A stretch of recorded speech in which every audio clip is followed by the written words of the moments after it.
हो, अगदी भेटू शकेल. तू ठरवलंस तर तुला नक्की पूर्वीचीच ती भेटू शकेल. त्या स्त्रीला समजून सांगणं की this is the beginning of your new life, हे फार महत्वाचं आहे.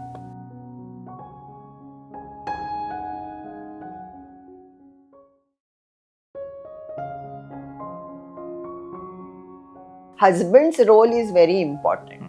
Even the children should learn. मुलांनी सुद्धा आपल्या आईला समजून घेतलं पाहिजे. मुलं आईला जी मुलांची सवय असते ती आता मुलं थोडी त्यांची इंडिपेंडंट झालेली असतात, त्यामुळे ती थोडी एकटी असते. की मुलांची जेव्हा वाढ होते तेव्हा आपण त्यांच्या त्या ॲडोलसन्स टीनेज स्टेजला हार्मोनल चेंजेस म्हणून समजून घेतो आपल्याकडनं. तर आता ती जबाबदारी मुलांनी हार्मोनल चेंजेस म्हणून करून घ्यावी. आई उभी आहे ना, मग आई उभी आहे म्हणजे आईने सगळं करायचं. ती करेल, सगळं करेल, पण थोडासा तुमचा सपोर्ट हवाच. की ह्या काळामध्ये स्वभाव बदलतो का आपला? स्वभाव बेसिक कधी बदलत नसतो. सकाळी उठल्या उठल्या फ्रेश तर वाटतच नाही, उलट थोडस असं लो किंवा डिप्रेसिंग फिलिंग येतं. म्हणजे आपण त्या डिप्रेशन मध्ये किंवा मला चिडचिड होते, मी खूप चिडते, त्याच्यातच आपण थांबायचं का आपण त्यातनं बाहेर येणं हे महत्वाचं. किंवा आपण आयुष्याच्या ना दोन टोकांचाच विचार करतो की मुलं खूप लहान असताना आई वडिलांनी पाहावं की आई वडील एकदम गलित गात्रन वयोवृद्ध झाल्यावर मुलांची जबाबदारी आहे.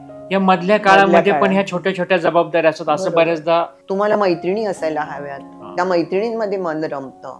तुम्ही जितकं एकटं राहाल ना, स्वतःला कोंडून घ्याल आपल्या आपल्या ऑरामध्ये म्हणतात त्याला, तितका तुमचा स्वभाव बदलत जातो.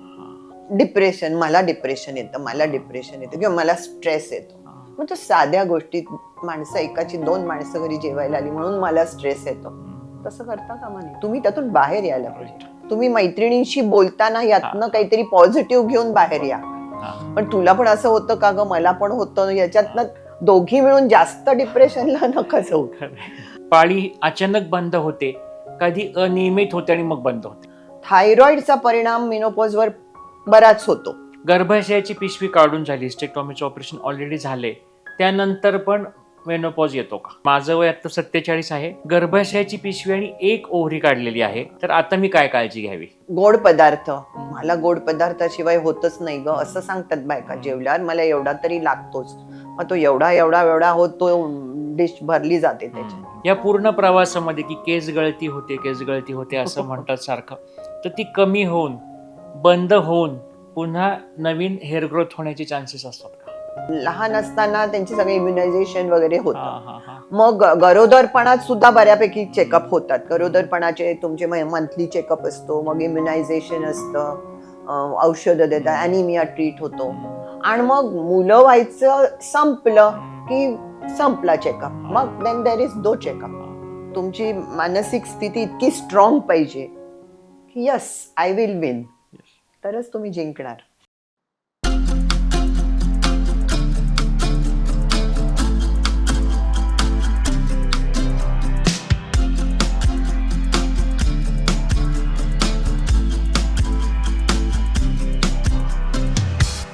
नमस्कार, जगण्यातील काहीच्या एका नव्या एपिसोडमध्ये तुम्हा सर्वांचं पुन्हा एकदा स्वागत. या वर्षाचे शेवटचे आता आपले जे 2 एपिसोड राहिलेत त्यातला आता हा लास्ट सेकंड म्हणता येईल असा हा एपिसोड आहे. आणि ह्यानंतरचा एक एपिसोड जो फार एक स्पेशल एपिसोड तुमच्या पुढे येणार आहे की नवीन वर्षाचे आपण काही रेझोल्युशन्स करतो, आता मी हे सोडणार, हे करणार, तर त्यासाठी एक खूप छान एपिसोड आपला हा शेवटचा जो शुक्रवारी येईल त्या दिवशी येणार आहे. आणि वर्षभरात म्हणजे आता हा आजचा आपला 51वा एपिसोड आहे.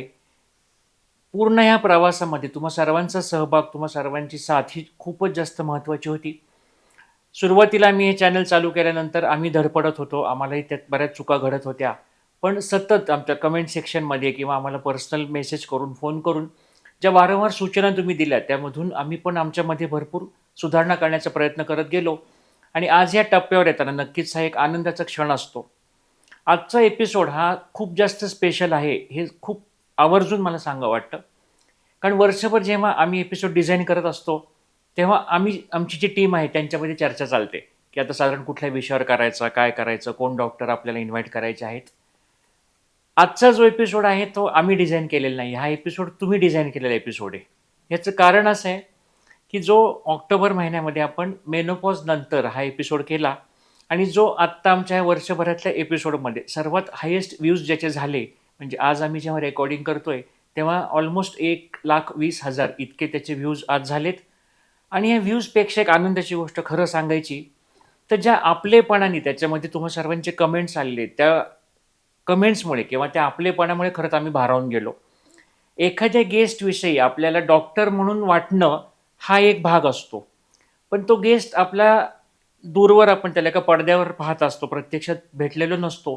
पण त्या गेस्टविषयी आपल्याला इतकं ममत्व वाटणं, इतकी आपुलकी वाटणं, हे मला वाटतं त्या एपिसोडचं आणि एकंदरीतच आमच्या ह्या सर्व प्रवासाचं चीज झाल्याचं लक्षण आहे असं मला वाटलं. कारण जेव्हा मागच्या वेळी आपण हा एपिसोड केला त्याच्या कमेंट्समध्ये अनेक शंका, अनेक तुमचे प्रश्न होते, अभिप्राय होते त्याविषयी. त्यातले मोजक्या लोकांचे जे स्त्रियांचे आमच्या म्हणजे जे आले अभिप्राय, त्यामध्ये मॅडम तुम्ही आम्हाला आईसारख्या वाटला, मॅडम तुम्ही आमच्यासाठी गॉड मदरसारख्या वाटला, की एवढे वर्ष मला वाटलं होतं की मी ह्या मेनोपॉजच्या त्रासातनं मुक्त होईल की नाही, ह्या एपिसोडनंतर मला एक आशेचा किरण दिसला.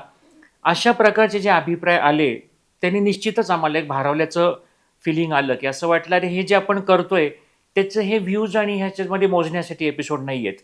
एखाद्याला इतक्या दूरवर राहून जर ह्या एपिसोडचा असा फायदा होत असेल आणि आयुष्यामध्ये अशी उभारी मिळत असेल तर नक्कीच आपण आणखी नवीन जोमाने आणि नवीन पद्धतीने हे एपिसोड करत राहू. हा असाच ह्यापुढे प्रयत्न राहील. त्यामुळे आजच्या ज्या गेस्ट आहेत त्यांची मी अशी औपचारिक ओळख करून देणार नाही आहे.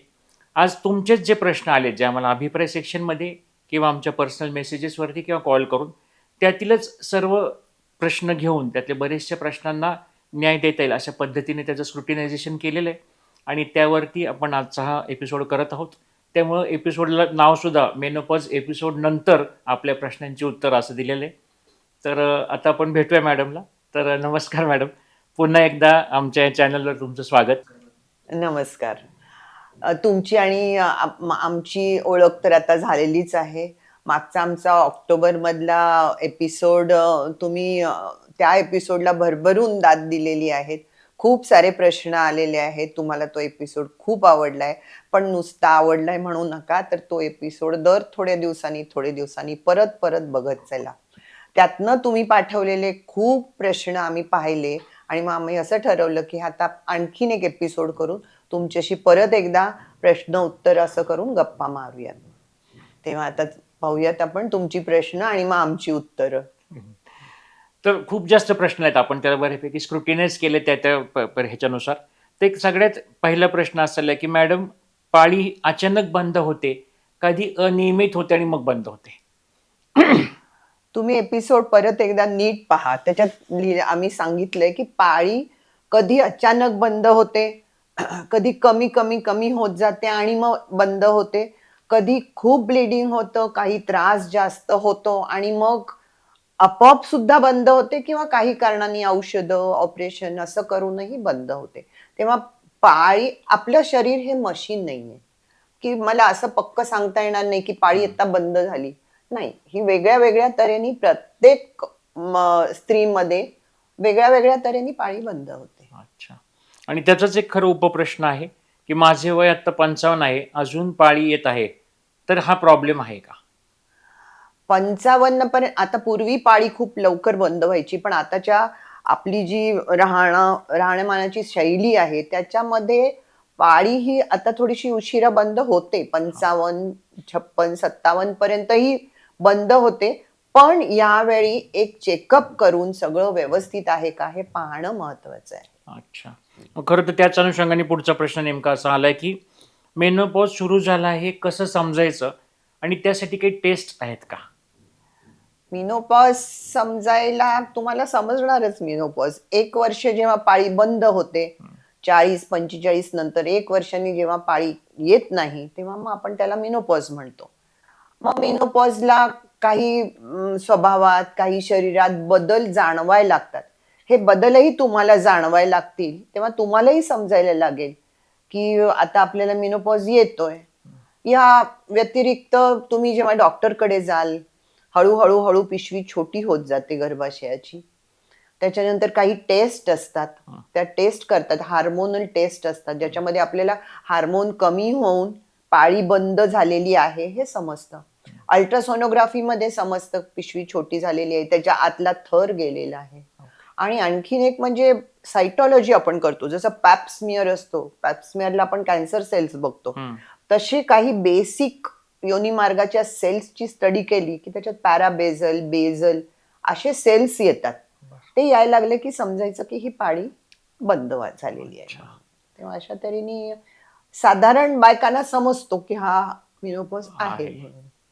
आणि टेस्टच्याच अनुषंगाने मागच्या वेळी आपण साधारण ब्लडच्या बेसिक टेस्ट बोललो होतो की हिमोग्राम वगैरे, तर त्यात बऱ्याच जणांचे असे प्रश्न आले की आता हे तर खरं डॉक्टरच तुमचे सांगतील, पण तरी त्यांना उत्सुकता किंवा माहिती म्हणून रक्ताच्या टेस्टमध्ये काय काय तपासलं गेलं पाहिजे असं ह्या काळात? रक्ताच्या टेस्टमध्ये साध्या टेस्ट असतात, रेग्युलर रुटीन ज्याला म्हणतो आपण, की कम्प्लीट ब्लड काउंट, हिमोग्लोबिन किती आहे, पेशी कशा आहेत, शुगर ह्या वयात जरी पूर्वी नसेल डिटेक्ट झाली तरी डिटेक्ट व्हायची शक्यता असते, म्हणून शुगर, ब्लड शुगर करून घ्यायला पाहिजे.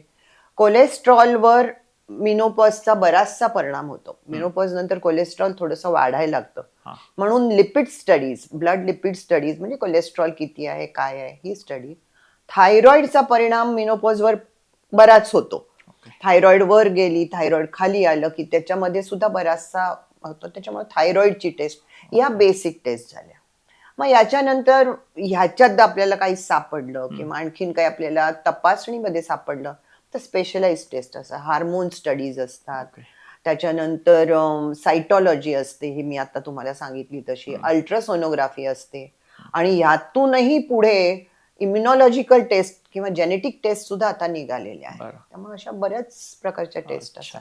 आणि जर का काही सापडलं आपल्याला की नाही इथे हा दोष आहे, तर मग त्याप्रमाणे त्या अनुषंगाने आपण पुढे जाऊ शकतो टेस्टला.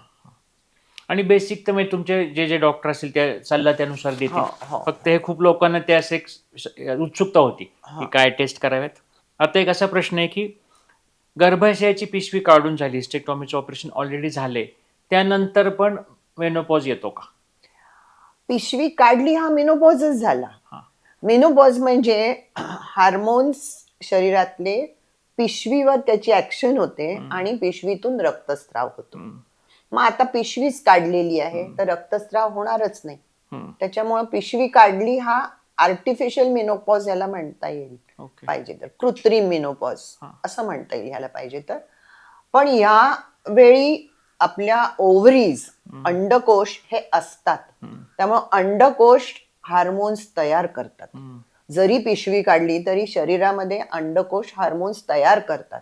आणि जेव्हा नॅचरल, समजा 35व्या किंवा 40व्या वर्षी पिशवी काढली आणि ह्या स्त्रीला जर 50-55 पर्यंत मेनोपॉज आला नसता किंवा आला असता, त्याप्रमाणे ओव्हरीजचं एजिंग होतं आणि त्या वयामध्ये मग ओव्हरीज काम करायच्या बंद करतात.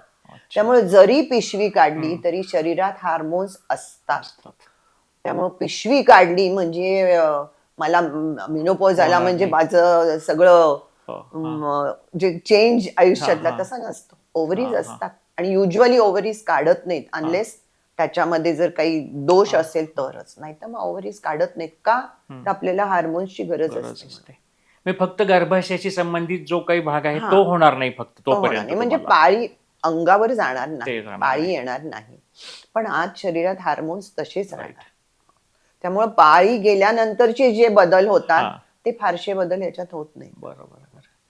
आणि तसंच एक दुसरा प्रश्न आहे की माझं वय आता 47 आहे, गर्भाशयाची पिशवी आणि एक ओव्हरी काढलेली आहे, तर आता मी काय काळजी घ्यावी?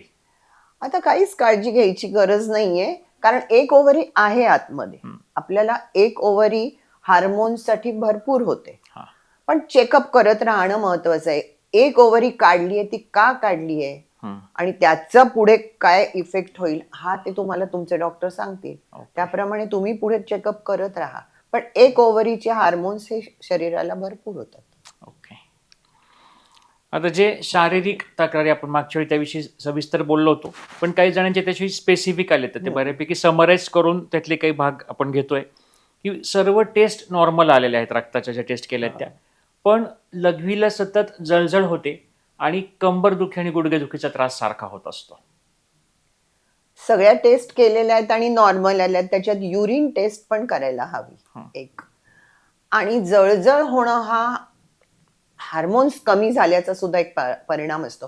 जसा योनी मार्गावर गर्भाशयाच्या पिशवीवर आपल्या शरीरातलं इस्ट्रोजन म्हणजे आपल्या शरीरातलं स्त्रीत्वाचं हार्मोन काम करतं, तसंच ते युरेथ्रावर पण काम करतं. म्हणजे लघवीचा जो शेवटचा भाग असतो, युरेथ्रा नळी असते ती लघवीची, तिथला आतला त्याच्या आतल्या सेल्स सुद्धा आपल्या हार्मोन्सवर डिपेंडंट असतात, म्हणजे त्याच्यावर अवलंबून असतात. त्यामुळे बऱ्याचदा हार्मोन्स कमी झाले की त्या आतल्या सेल्स कमी व्हायला लागतात, त्यांचा इफेक्ट कमी व्हायला लागतं किंवा थोडासा भाग गुळगुळीत व्हायला लागतो म्हणा, असं समजा ना. त्याच्यामुळे जळजळ होणं. त्याचप्रमाणे योनी मार्गात काही हार्मोन्समुळे सिक्रिशन्स होत असतात, स्त्राव येत असतो काही, तो कमी होणं, कोरडेपणा, पाणी कमी पिणं. सगळ्यात महत्वाचं म्हणजे पाणी कमी करणं. बऱ्याच बायका बघितल्यात पाणी अतिशय कमी पितात. तेव्हा हा इतका साधा उपाय आहे पाणी पिणं हा, पण त्याच्यामुळे सुद्धा जळजळ बरीच होते. आणि मग काही इन्फेक्शन्स असतात, सेनाईल वजायनायटिस ज्याला म्हणतात, म्हणजे पाळी गेल्यानंतर वय जास्त झाल्यानंतर ही जागा, लहान मुलाची जागा कशी असते तशी होते थोडक्यात. आणि त्याच्या आतमध्ये डिफेन्स काहीच नसतो, म्हणजे सेल्स जे आपले रोग प्रतिकार करतात ते काहीच नसतात. त्यामुळे पटकन इन्फेक्शन होऊ शकतं. कधी कधी संबंध येतो त्यावेळी त्यामुळे इन्फेक्शन आणि जळजळ होऊ शकते. त्यामुळे ही सगळ्याची काळजी सगळ्यात जास्त म्हणजे पाणी भरपूर पिणं हे महत्वाचं आहे. आणि त्याचा पुढचा भाग जो आहे की कंबर दुखणे सारखे आणि गुडघे दुखणे. कंबर दुखणं हे मला असं वाटतं बायकांची कामाची जी पद्धत असते ना, वजन उचलायचं, वाकून वजन उचलायचं, वरती ठेवलेला डबा काढायचा, अशा अनेक गोष्टी आपण कळत नकळत करतो. त्यामुळं पाठीच्या कण्यांना बऱ्यापैकी ताण पडला जातो आणि बऱ्याचशा बायकांना पाठदुखी असते. कधी त्या सांगतात, कधी आपण विचारलं तर त्या उत्तर देतात की अहो पाठ दुखते आमची म्हणून. त्याच्यामुळे कंबर दुखी आणि पाठदुखी ही बायकांच्या आचार विचार, राहणी, वागणं, हलणं, हालचाली याच्यावर पण अवलंबून असते. आणि नाही म्हटलं तरी थोडंसं पाळीनंतर हाडाची कमकुवतता जेव्हा यायला लागते तेव्हा ती कंबरदुखी सुरू होते. त्याला त्या पद्धतीने म्हणजे कशी आहे, मसल्स मध्ये आहे का, हाडांमध्ये दोष आहे का, स्पाइन मध्ये दोष आहे का, बघून ती बघायला पाहिजे. पण थोडीफार कंबरदुखी असली तर ती योगासनं, काही साधे व्यायाम विचारून आणि एखादा व्यवस्थित टीचर घेऊन करणं महत्वाचं. त्याच्याने सुद्धा कंबरदुखी खूप कमी होऊन जाते. चेस्ट पेन किंवा छाती भरून आल्यासारखं एक फिलिंग येतं आणि पोटात दुखतं, तर हे नॉर्मल आहे का? पोटात पाळी गेल्याने दुखायचं काहीच कारण नाहीये. अगदीच विचार केला तर थोडंसं पचनाची क्रिया थोडीशी थंडावलेली असते म्हणून थोडंसं गॅसेस बेसिसनी दुखत असलं तरच. पण स्पेसिफिकली मिनोपॉजमुळे पोट दुखणार नाही. मिनोपॉज आला म्हणून माझं पोट दुखतंय असं नाही. मग पोट दुखत असलेली कारणं वेगळी असतात, ती शोधून काढायला लागतात. डॉक्टरकडे जाऊन ती कारणं पहा, कशामुळे पोट दुखतंय, काय होतंय हे करायला पाहिजे. आणि कंबर दुखी पण तसंच, त्याचा इलाज करायला पाहिजे. छाती भरून आल्यासारखं वाटतं. छाती भरून आल्यासारखी खरं म्हटलं तर मेनोपॉज नंतर हार्मोन आपलं जे ज्याला ब्युटी हार्मोन म्हणतात, इस्ट्रोजन्स, बायकांचं मेन हार्मोन असतं, ते कमी झाल्यानंतर स्त्रियांमध्ये अंजायना किंवा हार्ट अटॅक याचं प्रमाण वाढतं. पहिल्यांदा बायकांचं प्रमाण, खूप बायकांमध्ये या आजाराचं प्रमाण कमी असतं, पुरुषांमध्ये जास्त असतं. पण जसं आपल्या शरीरातले इस्ट्रोजन्स जातात त्यामुळे बायका वर यायला लागतात आणि मग बायकांमध्ये अंजायना किंवा हार्ट अटॅक येणं हे प्रमाण वाढतं. कोलेस्ट्रॉल वाढलेलं असतं बायकांचं, कारण बायका खूप बसून राहतात या वयामध्ये. त्यांना नाही म्हटलं तरी थोडासा आराम मिळालेला असतो, मिळतोच, किंवा त्या घेतात म्हटलं तरी काही हरकत नाही. त्याच्यामुळं कोलेस्ट्रॉल वाढतं. कोलेस्ट्रॉल वाढलं, थायरॉइड आणि हार्ट अटॅक हा एक प्रकारचा एकमेकांमध्ये गुंतलेला आहे. हार्ट अटॅकचं प्रमाण वाढतं. पण कधी बऱ्याचदा छाती दुखणं म्हणजे आपलं जे छातीचं मधलं हाड आणि आपले जे रिब्स असतात, बरगड्या असतात, त्यांना जो जॉईंट असतो त्या जॉईंट मध्ये कधी कधी पेन होतं. मग ते आपल्याला वाटतं की डाव्या बाजूचं पेन आहे म्हणजे हे आपला हार्ट अटॅकच आहे. त्यामुळे थोडं समजून घ्यायला पाहिजे, पण दुर्लक्षही करता कामा नये. बेटर म्हणजे सगळ्यात हे रूल आउट करून घेणं गरजेचं आहे की हृदयाचं दुखणं नाहीये. मग स्नायू किंवा पित्तामुळे वगैरे होत असेल म्हणजे ह्या वयामध्ये हा चेकअप महत्वाचाच असतो. हा हा एक प्रकारे ECG काढणं, एकोकार्डिओग्राफी करणं हा महत्वाचाच चेकअप असतो. बरोबर आहे. म्हणजे आम्ही जे म्हणतो ना की तुम्ही वर्षातनं एकदा चेकअप करा, हम्म. तो ह्याच्याचसाठी करायला पाहिजे. अच्छा. कारण नाही म्हटलं तरी थोडंसं प्रमाण वाढलेलं असतं. हा. आणि शारीरिक कंप्लेंट मध्ये शेवटचा प्रश्न असा की पायांची खूप आग होते आणि पाठीवरती खाज येते, तर हे मेनोपॉजशी संबंधित आहे का? पाठीवर खाज येणं ही थोडी स्किन ड्राय होते वयामुळे. हा. हळूहळू स्किन मधलं मॉइश्चर, ओलेपणा जो असतो तो कमी होतो, अच्छा. स्किन पातळ होते, हा. त्याच्यामुळं खाज येण्याची शक्यता असते. याला अच्छा. आपली साधी तेल किंवा मॉइश्चरायझर, ऑलिव्ह ऑइल, बदामाचं तेल किंवा साधं खोबरेल तेल जरी लावलं ना तरी सुद्धा हे कमी होईल. ओके. पण तिथे काही बाकी नाहीये ना पाहायला पाहिजे. म्हणजे दुसरं काही कारण नाहीये ना हे पाहायला पाहिजे. आणि आग म्हणते पायांची. आग पायाची होणं ह्याला स्पेसिफिक काही कारण नाहीये. कारण शोधायची म्हटली तर मग डायबिटीस आला, न्यूरायटिस आला, अशी सगळी आली कारण. पण पायाची आग होणं याला पायाची काळजी घेणं सुद्धा महत्वाचं असतं. जसं आपण तोंडाची काळजी घेतो तशी पायाची काळजी घेणं सुद्धा महत्वाचं असतं. ओके. भेगा पडलेल्या असतात, चिरा पडलेल्या असतात. बायका बऱ्याचदा पाण्यात काम करतात, बाथरूम मध्ये कपडे धुणं, हे साफसफाई करणं, त्याच्यामुळे सुद्धा पायाची काळजी घेणं फार महत्वाचं आहे. एक जणांचा असा प्रश्न आहे की सकाळी उठल्या उठल्या फ्रेश तर वाटतच नाही, उलट थोडस असं लो किंवा डिप्रेसिंग फिलिंग येतं, तर हे म्हणजे मेनोपॉज संबंधित हा काही विषय असू शकतो का? मला असं स्पेसिफिक मिनोपॉज मुळे असं वाटतं असं नाही. मिनोपॉजनी डिप्रेशन येतं, वासोमोटर सिम्पटम्स आणि हार्मोन चेंजेस असतात, त्याच्यामुळं मिनोपॉज मध्ये मानसिक बदल खूप होतात. आणि सकाळी उठल्यावर हे प्रमाण जास्त असतं. पण हे मिनोपॉजलाच सकाळी जास्त असं मला नाही वाटत. हे एरवी सुद्धा सकाळीच नेहमी डिप्रेशनचा प्रकार जास्त असतो. त्याच्याशी रिलेटेड आणखी काही फॅक्ट असे घटक असू शकतात, म्हणजे ते रूल आउट करणं गरजेचं आहे जास्त. हा. आणि मागे मी सांगितलं होतं की एम्प्टीनेस सिंड्रोम असतो. म्हणजे मुलं मोठी होऊन गेलेली असतात, मिस्टर त्यांच्या करिअरमध्ये एकदा पीकवर असतात, त्यामुळे त्यांना घरी वेळ कमी असतो. मुलं, आईला जी मुलांची सवय असते ती आता मुलं थोडी त्यांची इंडिपेंडंट झालेली असतात, त्यामुळे ती थोडी एकटी असते. त्यामुळं हे, आणि हे सकाळी उठल्या उठल्याला आपल्याला जाणवतं की आता सबंध दिवस असा आहे. त्याच्यामुळं सकाळी, आणि हार्मोन्स लेवल सकाळी बदलत असतात. काही सकाळी जास्त असतात, काही संध्याकाळी जास्त असतात, त्यामुळे थोडंसं सकाळी होतं. आणि त्याच अनुषंगाने एक जणांचा प्रश्न आहे की ह्या काळामध्ये स्वभाव बदलतो का आपला? स्वभाव बेसिक कधी बदलत नसतो. पण चिडचिडे होणं, चिडणं, उगीच रडणं, हे सगळे डिप्रेशनची प्रकार आहेत. इमोशनल होणं जास्त, म्हणजे मी सांगितलं नाही, एम्प्टीनेस सिंड्रोमची ही सगळी. तुमची जर मुलं तुमच्याच जवळ असते, तुमचे जर मिस्टर पण मोकळे असते, तर तुम्हाला कधीच आलं नसतं. पण तुम्ही थोड्याशा एकट्या असता, सगळं तुमचं आयुष्य कसं आता सगळं सेट झालेलं असतं, पण त्याच्यात तुम्ही एकट्या असता. म्हणून हा स्वभाव बदलतो हार्मोन्समुळे. न्यूरो हार्मोनल कंट्रोल म्हणतात ह्याला. असतो हा बदल, पण तो आपण घ्यायचा कसा हे महत्वाचं आहे.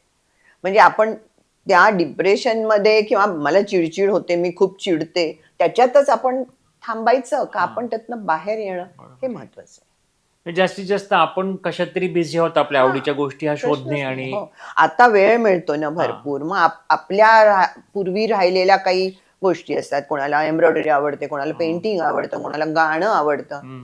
वयाच्या 60-70व्या वर्षी सुद्धा बायका गाणं शिकायला जातात, म्युझिक इन्स्ट्रुमेंट शिकायला जातात. आणि मग त्याच्यात तुमचं मन इतकं रमत जातं ना. तुम्हाला मैत्रिणी असायला हव्यात, त्या मैत्रिणींमध्ये मन रमतं. तुम्ही जितकं एकटं राहाल ना, स्वतःला कोंडून घ्याल आपल्या ऑरामध्ये म्हणतात त्याला, तितका तुमचा स्वभाव बदलत जातो. तितका तुमचा स्वभाव चिडचिडा, डिप्रेसिंग असा राहतो. किंवा ते कोरं वाळत राहणं आपलं एकाकी.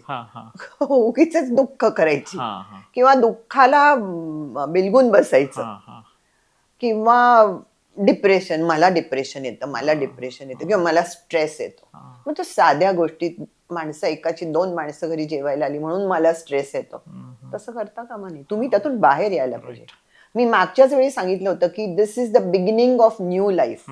You have to enjoy this life. त्यामुळे तुम्हीच त्यातनं बाहेर या.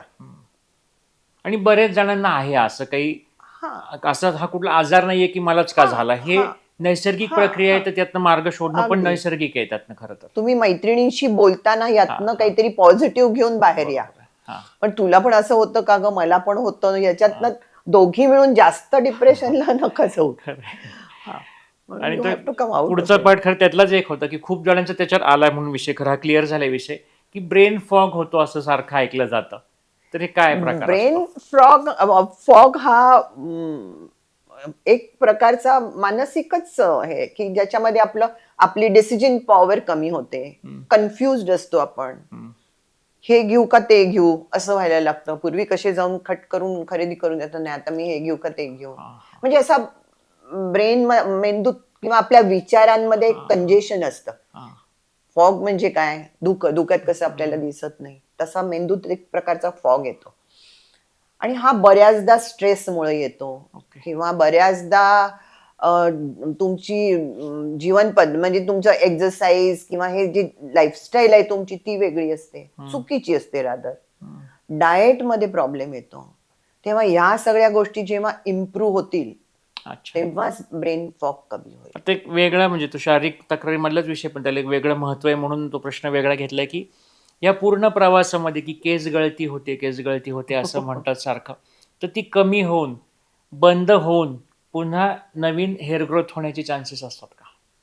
आता हार्मोन्स जर गेलेले आहेत तर त्याच्यामुळे केस पातळ होतात, गळतात, पॅचेस येतात.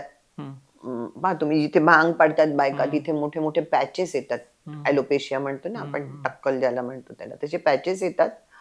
आता नवीन पद्धतीत नवीन स्किन स्पेशालिस्ट आहेत, याला काही मेडिसिन्स देतात, बऱ्यापैकी लिक्विड्स असतात ती लावायला सांगतात, किंवा काही तेल असतात ती देतात, किंवा अलीकडे इम्प्लांट करतात, हेअर इम्प्लांट करतात. ह्या सगळ्या पद्धती आहेत. पण मिनोपॉजनी जे चेंजेस होतात केसामध्ये ते परत पहिल्यासारखे इस्ट्रोजन हार्मोन असताना जसे दाट केस असतात तसे नाही. आणि दुसरा एक विषय की बॉडी वेट ह्या विषयावरती, त्याच्यामध्ये खूप वेगळे दोन टोकाचे प्रश्न आहेत. की काही जणांचे प्रश्न असे आलेत की आमचे वजन खूप वाढत चाललंय, तर ते कसं कंट्रोल करता येईल. आणि एक दोन स्त्रियांचे असे प्रश्न आहेत की आमचं वजन उलट कमी होत चाललंय, तर हा मेनोपॉजशी संबंधित आहे का इतर काही गोष्टींमुळे असू शकतात? वेट लॉस, वजन वाढणं हा मेनोपॉजशी संबंधित आहे. आपली लाईफस्टाईल त्याला सगळ्यात महत्वाची, नंबर 1. तेव्हा ही जी लाईफस्टाईल, सिटिंग बसायची जी लाईफस्टाईल आहे आपली ती, डाएट. दुसरं म्हणजे डाएट. मग डाएट म्हणजे तळलेलं, तूप असलेलं, पिझ्झा, बर्गर किंवा गोड पदार्थ. मला गोड पदार्थाशिवाय होतच नाही ग असं सांगतात बायका. जेवल्यावर मला एवढा तरी लागतोच. मग तो एवढा होत तो डिश भरली जाते त्याच्याने. तेव्हा गोड पदार्थ खाणं, त्याच्यामुळे lack of exercise, lifestyle changes आणि डाएट, ह्या तिन्हीमुळं वजन वाढतं.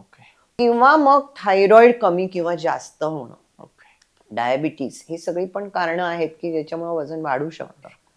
आणि शिवाय वजन वाढायच्यासाठी मग बाकी स्पेशलाइज्ड डॉक्टर सांगतात की तुम्ही ही टेस्ट करा, ती टेस्ट करा. त्यामुळे वजन वाढू शकतं. आणि कमी वजन होणं ही ऑब्व्हियसली, जेव्हा जर वजन कमी होत असेल तर मात्र डॉक्टरांकडे जाणं महत्वाचं आहे. तुमचं डाएट चांगलं आहे, तुमचं सगळं एक्सरसाइज चांगलं आहे, तरी सुद्धा जर तुमचं वजन कमी होत असेल तर डॉक्टरांकडनं गेलेलं बरं.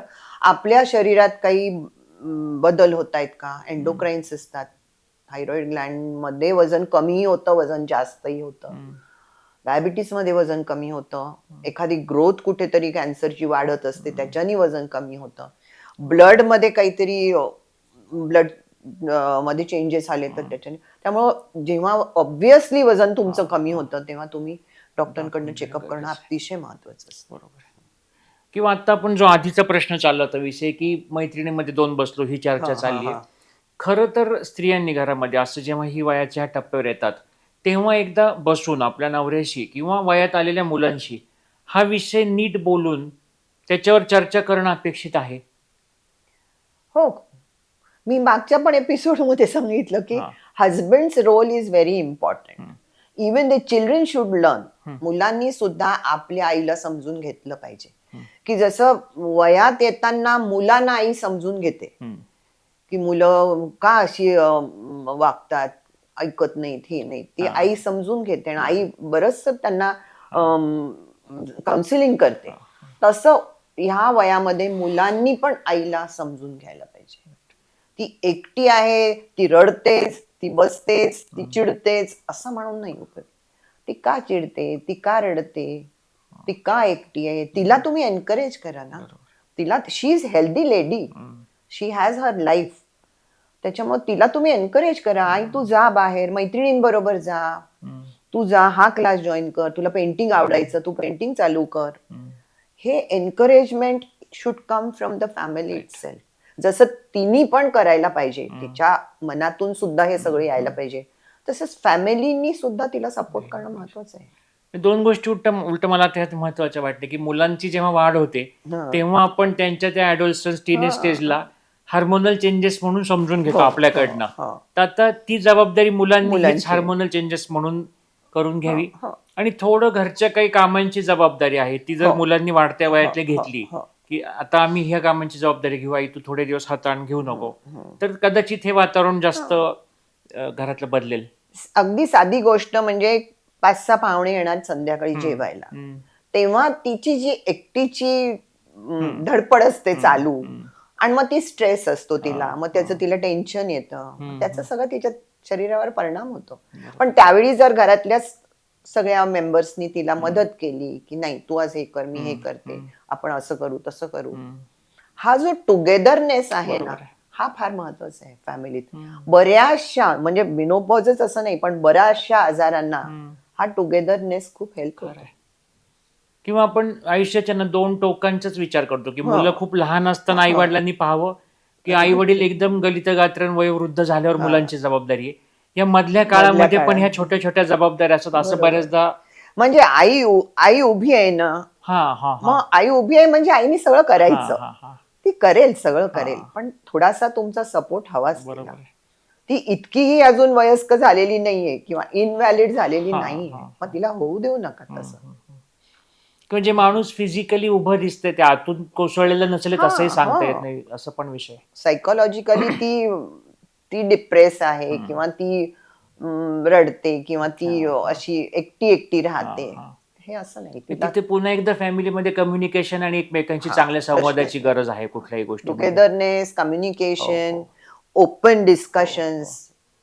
किंवा बऱ्याचदा असं आता आपण प्रॅक्टिसमध्ये पाहतो की एखाद्या स्त्रीला चुकून सुद्धा काही जसा एखादा मोठा आजार झाला तर अतिशय बेजबाबदार वाटत होती जी मुलं, ती मुलं पुढे होऊन जबाबदारी, घराची इतकी जबाबदारी घेतात. मग त्या मुलांची ती इच्छाही असते, त्यांचं ते पोटेन्शियल पण असतं खरं तर. पण जेव्हा ते आजार तो असं दिसत नाही तेव्हा ते पोटेन्शियल टेस्टच केलं जात नाही, किंवा त्यांनाही तसं वाटत नाही की या आजारपणात आपण काही करू शकतो. म्हणजे फिजिकल इलनेस आपण ट्रीट करतो, मुलं सगळं करतात, मुलं नाही करत असं नाही. Husband also treats all the sicknesses. पण हा जो एकटेपणा आहे किंवा हा जो लोनलीनेस आहे हा दिसत नाही ना, मग हा कधीतरी कुठेतरी वागण्यातनं बाहेर येतो, मग तो ट्रीट करणं फार महत्वाचं आहे. आणि एक तो बऱ्याच जणांचा हा प्रश्न होता आपल्या मागच्या एपिसोड नंतर, की आपण ते मेनोपॉज क्लिनिक असं त्याचं बऱ्याचदा ते बोललं गेलं, पण एक्झॅक्टली ते काय असतं असं खूप लोकांचं क्लॅरिटी हवी होती. मेनोपॉज क्लिनिक म्हणजे लहान मुलांचं वेल बेबी क्लिनिक कसं असतं, वेल बेबी क्लिनिकला हेल्दी बेबीज जातात, आजारी बेबीज नाही जात. हेल्दी बेबीज जातात, त्यांचं वजन चेक केलं जातं, त्यांनी इम्युनायझेशन घेतले की नाही पाहिलं जातं. तसंच हे मेनोपॉज क्लिनिक आहे. इथे आजारी, कुठं डायबिटीस सिव्हिअर झालेला, कुठे फ्रॅक्चर झालेलं, हे पेशंट नाही. पण तुम्ही जेव्हा चांगले आहात तब्येतीने, तुम्हाला मेनोपॉज आलेला आहे, तेव्हा तुम्ही जायचं, तिथे नाव घालायचं तुमचं, रजिस्टर करा, आणि मग ते तुम्हाला कम्प्लीट पहिल्यांदा चेकअप करून देतात, की फुल चेकअप होईल, बॉडी चेकअप होईल, तुमचे हिस्ट्री, तुम्हाला काय त्रास होतो ते सायकोलॉजी चेकअप होईल, काउन्सिलिंग होईल, तिथे टेस्ट होतील बेसिक, आणि मग तुमच्या जर सगळ्या टेस्ट नॉर्मल आल्या तर ते एखाद्या वेळेस 2 वर्षांनी बोलवतील तुम्हाला. काही प्रॉब्लेम बॉर्डर लाईन आल्या तर ते तुम्हाला 1 वर्षांनी बोलवतात. So every year you go and check yourself. भले तुमचा ईसीजी नॉर्मल असेल, चांगली गोष्ट आहे, मग तो नोट डाऊन करणार ईसीजी नॉर्मल. मग पुढच्या वर्षी नाही करायचे तर 2 वर्षांनी परत करतील. तेव्हा तुम्हाला काही आजार होण्याआधीच्या स्टेजमध्येच तपासणं आणि काउन्सिलिंग फार महत्वाचं. या मिनोपॉज क्लिनिक मधला काउन्सिलिंग हा सगळ्यात महत्वाचा भाग आहे. त्या स्त्रीला समजून सांगणं की this is the beginning of your new life, हे फार महत्वाचं आहे.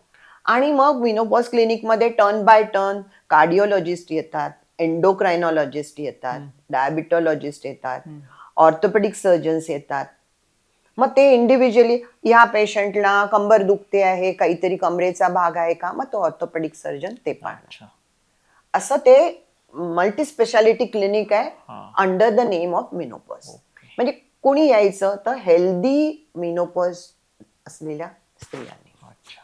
हा, मग त्याच्यात कोणाला त्रास असतो वगैरे त्याही मिनोपॉजच्या वेळी आल्या तरी ते तिथे पाहिलं जातं आणि हे सगळे पॅनल असतात डॉक्टरांचं, ते डिसाईड करतात. So you have a healthy life आणि देर इज अर्ली डिटेक्शन. काहीतरी त्रास, बोनची हेल्थ कमी आहे, मग तुम्हाला तिथे सपोर्ट करणं, सप्लिमेंट करणं. तुम्ही पडल्यावर फ्रॅक्चर ट्रीट करण्यापेक्षा तुम्हाला फ्रॅक्चर होऊ नये याची काळजी घेणं महत्वाचं आहे. म्हणून मिनोपॉज क्लिनिक ही अतिशय चांगली गोष्ट आहे. अजून आपल्याकडे इतकी प्रचलित झाली नाहीये, पण व्हायला पाहिजे. मिनोपॉज जनरली ते आपण prevention is better than cure असं मी प्रत्येक एपिसोड मध्ये म्हणतो. किंवा आता मध्ये आम्ही एक डेंटिस्ट त्यांचा एपिसोड केला, तर त्यांनी असं वाक्य सांगितलं, जेव्हा तुम्ही दात दुखायला लागलाय म्हणून दाताच्या डॉक्टरकडे जाताय, तुम्ही खूप उशिरा जाताय खरं तर. त्यामुळे तसंच म्हणजे खरं तर ना, ह्या मेनोपॉजच्या निमित्ताने उरलेल्या आपल्या सर्व सिस्टीम पण त्यामुळे चेक केल्या जाते. ती किती चांगली गोष्ट आहे बरोबर खरं तर. आणि होतं काय, लहान असताना त्यांची सगळे इम्युनायझेशन वगैरे होतं. मग गरोदरपणात सुद्धा बऱ्यापैकी चेकअप होतात. गरोदरपणाचे तुमचे मंथली चेकअप असतो, मग इम्युनायझेशन असतं, औषधं देतात, अॅनिमिया ट्रीट होतो. आणि मग मुलं व्हायचं संपलं की संपला चेकअप, मग then there is no checkup. मग तो चेकअप आजारपण आल्यावरच होतो. हा जो मधला हेल्दी काळ आहे त्यावेळी चेकअप करणं आणि अर्ली पिकअप करणं, काही आजार आहेत का, आणि counselling is very important. Counselling मध्ये योगासनं, एक्सरसाइज, डाएट, न्यूट्रिशनिस्ट पण असतात तिथे. नाही तर न्यूट्रिशनिस्ट असतात, एक्सरसाइज शिकवणारे असतात, फिजिओथेरपिस्ट असतात. काय खायचं सुद्धा बऱ्याचदा लक्षात येत नाही. तेव्हा तुम्ही काय चांगलं, उपाशी तर राहायचं नसतं, मग कोणते पदार्थ खायचे हे फार महत्वाचं असतं. मग हे सगळं तिथे सांगितलं जातं. तुमचं डाएट, एक्सरसाइज सगळं सांगितलं जातं. हा कन्सेप्ट उलट फार सविस्तर आता त्याच्यावर आपण चर्चा केल्या विषय बराच, म्हणजे खूप लोकांना आता कळलंय समजा ह्याच्याविषयी आपण काळजी घेणं गरजेचं. तर ती काळजी घेण्यासाठीचा मार्ग काय हा सुद्धा आता ह्यातनं कळला. आता एक शेवटचा प्रश्न आहे, त्याला 2 उपप्रश्न म्हणता येईल असं, की एक त्यालाच आपण टेक अवे मेसेज म्हणूयात. पण त्यांनी असं विचारलंय की पूर्वीची मी मला परत भेटेल का? हो, अगदी भेटू शकेल. तू ठरवलंस तर तुला नक्की पूर्वीचीच ती भेटू शकेल. पण ते तुम्ही ठरवायला पाहिजे, आपण ठरवायला पाहिजे. मी ठरवायला पाहिजे की मी आता कशी व्हायला पाहिजे. म्हणजे तुमची मानसिक स्थिती इतकी स्ट्रॉंग पाहिजे की यस आय विल विन, तरच तुम्ही जिंकणार. तर म्हणजे ओव्हरऑल मला तर असं वाटतं ना की आपण हा मेनोपॉज म्हणून हा एपिसोड केलाय, एकंदरीतच कोणत्याही आजाराकडे किंवा आयुष्याकडे पाहण्याचा दृष्टिकोनच जर असा ठेवता आला तर बरंचसं आयुष्य सुकर आणि स्ट्रेसलेस म्हणण्यापेक्षा स्ट्रेस आपण फेस करण्याचं आपल्यामध्ये निर्माण होऊ शकेल पोटेन्शियल तेवढं.